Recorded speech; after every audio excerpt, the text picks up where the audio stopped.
led to a recovery process that I didn't anticipate happening. When things went really bad between Elise and I, who is my fiance, I was just kind of turning anywhere I could.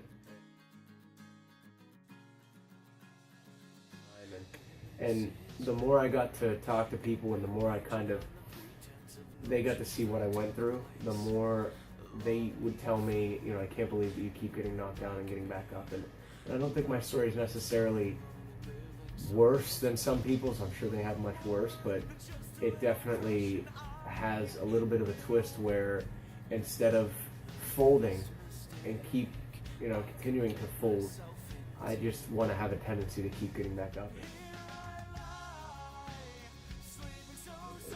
Hope is you have nothing without it.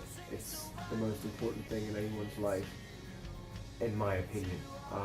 For me, it is. When I was at the darkest of times, that's all you have. That's all you're ever gonna have in those times.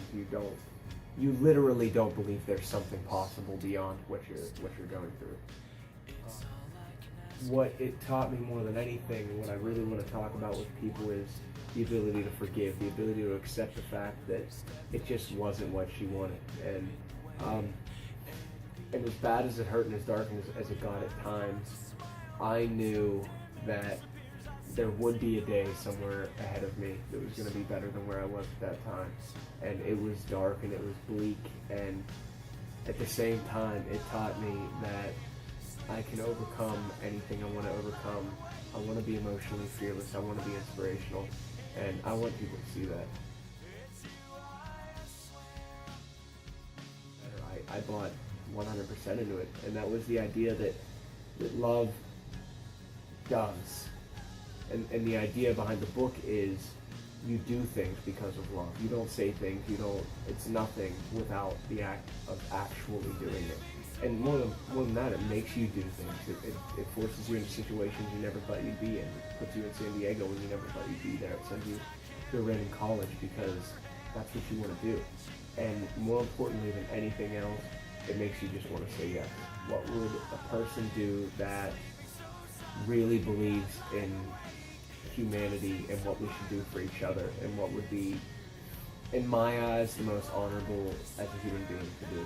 Love is different to me than it probably is for a lot of people. I tell my best friends I love them. I tell everyone in my family I love them. I tell people as soon as I know that they're in my world, that they're in my life, they know that I love them, and that's okay to express that. For me, a lot of people are uncomfortable with it, and that's okay. It's just, it's a different way of being raised and a different way of deciding to live. But I want to be bold. I want to do things differently, and I want people to remember the fact that I told them I loved them. And I don't ever want to have that day go by where I think, well, if something were to happen, what if I didn't?